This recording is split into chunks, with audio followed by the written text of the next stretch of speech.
down. Ah, So, pag nakita mo na yung crease na yun, pwede mo na siyang balatan. ganun ba yun? Oo, Ayan, tapos, tanga-tanga ko.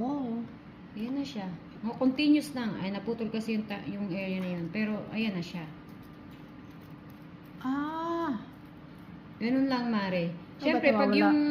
pag yung thread mo ay, medyo, di ba, humaba na siya. Upol mo ulit. Kasi, gusto mo pa ng, Huwag mo masyado lumabas yung naputol. Pagka masyado. masyadong mahaba. Oo, ganun pala ginagawa no, na hindi ko alam ang pag-tasa-tasa niyan, pag-sharpenin niyan. Kumbaga, lang. Tapos, meron ka dapat medyo Ay, matamis. sorry. Medyo ano yun, Mare? Ang haba. Mare, Ayun lang. napuputol siya. Kaya mo, meron pa naman tayo.